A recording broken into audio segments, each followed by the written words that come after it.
নমস্কার ভিউয়ার্স, আমি অর্ণব শাহ। আপনি দেখছেন অর্ণবস ভিউ। আমেরিকার সাথে ভারতের কিন্তু ট্রেড ডিলটা অবশেষে হয়েই গেল। আমরা কয়েকদিন আগে ইউরোপিয়ান ইউনিয়নের সাথে ভারতের যে ট্রেড ডিলটা দেখেছি, সেখানে কিন্তু ইউরোপিয়ান ইউনিয়নের সাথে ভারতের যে একটা ফ্রি ট্রেড এগ্রিমেন্ট সাইন হয়েছে, যার ফলে ভারত এবং ইউরোপিয়ান ইউনিয়নের মধ্যে, মানে ইউরোপের যে সমস্ত দেশগুলো রয়েছে 30টার কাছাকাছি, সেই দেশগুলোর সাথে ভারতের চুক্তি হয়েছে যে দুই দেশের ওপর কোনো রকম ট্যারিফ চাপাবে না, এবং যে শুল্কটা বা ইম্পোর্ট ডিউটি যেটা এক্সপোর্ট ডিউটি যেটা ফেস করতে হয় দুটো দেশকে, সেটা যাতে অনেক কমে যায়। সেটা যেমন ইউরোপিয়ান ইউনিয়নের সাথে ভারতের হয়েছে। এটা হয়েছে কারণ এটা হওয়া কি অত সহজ ছিল? এই ঘটনা বলার আগে একটু পিছনে নিয়ে যাই আপনাদের। আমেরিকা যখন রাশিয়ার থেকে ভারত তেল কিনছে, এই অভিযোগ লাগিয়ে ভারতের ওপর যখন 50% ট্যারিফ লাগিয়েছে, অ্যাকচুয়ালি ট্যারিফটা 50% নয়, 25% ট্যারিফ লাগিয়েছে, এবং এক্সটার্নাল ফাইন সেটা দেওয়া হয়েছে 25%, অর্থাৎ টোটাল 50%। যার ফলে কী হয়, ভারতের যে সমস্ত দ্রব্যগুলো আমেরিকায় ইম্পোর্ট করেছে সেগুলোর কিন্তু রেট অনেক হাই হয়ে যায়। যার ফলে কী হচ্ছে, আমেরিকায় কিন্তু সেটা কিন্তু ভারতের কিন্তু বিজনেস অনেক হ্যাম্পার হচ্ছে। তার কারণ ভারতের মেন গুডসগুলো কিন্তু ইম্পোর্ট করা হয়, এক্সপোর্ট করা হয় কিন্তু আমেরিকাতে। যার ফলে কি হচ্ছে, ভারতের একটা ব্যবসায় একটা ঘাটতি কিন্তু আমরা বেশ অনেক দিন ধরে দেখতে পাচ্ছি। সেই ঘাটতিটা পূরণের জন্য ভারত নতুন বিকল্প রাস্তা তৈরি করেছে। সেই বিকল্প রাস্তাটা কি? ভারত বিভিন্ন দেশের সাথে ফ্রি ট্রেড এগ্রিমেন্ট করেছে, এবং যেমন অস্ট্রেলিয়ার সাথে করেছে, আফ্রিকার সাথে করেছে, ইউরোপিয়ান ইউনিয়ন এবং ছোটো ছোটো ইন্ডিভিজুয়াল দেশগুলো যেগুলো রয়েছে তাদের সাথে কিন্তু ফ্রি ট্রেড এগ্রিমেন্ট সাইন করেছে। এবং বর্তমানে আমরা দেখতে পেলাম যে আমেরিকার সাথেও ভারতের একটা ফ্রি ট্রেড এগ্রিমেন্ট হলো। অ্যাকচুয়ালি ফ্রি ট্রেড এগ্রিমেন্ট এটা নয়, একটা বিজনেস ডিল হয়েছে, যে ডিলের পুরোপুরি ক্ল্যারিটি এখনও পর্যন্ত আসেনি। শুধুমাত্র এইটুকু আমরা জানতে পারছি যে 18% করা হয়েছে।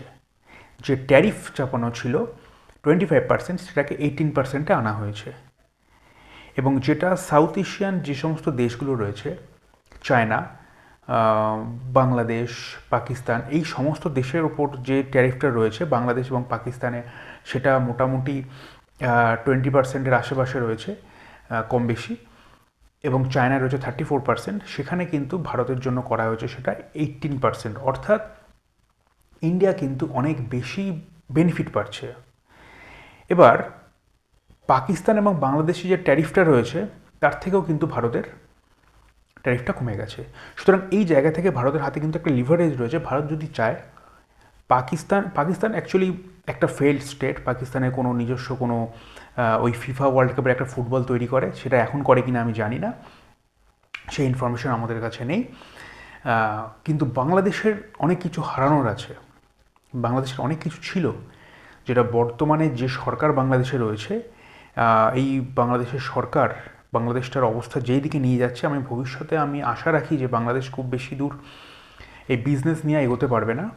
কারণ ভারতের সাথে বাংলাদেশের যে সময়টা সুসম্পর্ক ছিল, বাংলাদেশের অবস্থা বা কন্ডিশন খুব ভালো ছিল। যেমন ধরুন, বাংলাদেশের যে গার্মেন্টস ইন্ডাস্ট্রিটা রয়েছে, বিপুল পরিমাণে গার্মেন্টস ইন্ডাস্ট্রিটা বাংলাদেশে রয়েছে। তারা ইউরোপিয়ান দেশগুলোতে কিন্তু গার্মেন্টস সাপ্লাই করতো। ভারতের যে পরিমাণ টাকা ছিল বা অর্থনৈতিক অবস্থা ছিল, ভারত যদি চাইতো বাংলাদেশের এই যে গার্মেন্টসটা ইন্ডাস্ট্রিটা তৈরি হয়েছে, সেটা ভারতে আমরা টাকা দিয়ে তৈরি করবো, ইকোসিস্টেমটা তৈরি করব।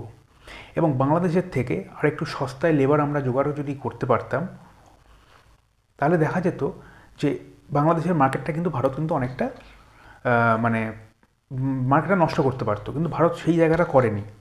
এই সুযোগটা দেওয়ার ফলে বাংলাদেশ কিন্তু এই গার্মেন্টস ইন্ডাস্ট্রিতে নিজের পায়ের উপর দাঁড়াতে পেরেছে। সেই জায়গায় ভারত যদি অ্যালাউ করেছিল বাংলাদেশকে, যে বাংলাদেশ যে ইন্ডাস্ট্রিগুলো গড়ে উঠছে সেগুলো যাতে ফ্লারিশ করে, কিন্তু বাংলাদেশের অভ্যন্তরীণ বা ইন্টারিম গভর্নমেন্ট যেটা রয়েছে, সেটা কিন্তু বাংলাদেশকে পুরো খাদের ধারে ঠেলে নিয়ে যাচ্ছে। অ্যাকচুয়ালি আমরা কোনো গভর্নমেন্ট এলে আমরা তার প্রোগ্রেস দেখতে পাই, যে অ্যাকচুয়ালি তার চিন্তাভাবনাটা কেমন, সেটা প্রোগ্রেসিভ কিনা, কতটা পজিটিভ একটা দেশের প্রতি।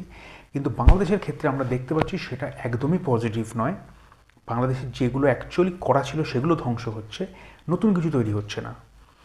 আবেগ দিয়ে একটা দেশ চলে না, সেটাই বাংলাদেশে চলছে এখন বর্তমানে। এবং আমি আশা করি এই মানে ইন্টারিম গভর্নমেন্ট যতদিন থাকবে ততদিনে বাংলাদেশ মোটামুটি প্রায় শেষ হয়ে যাবে।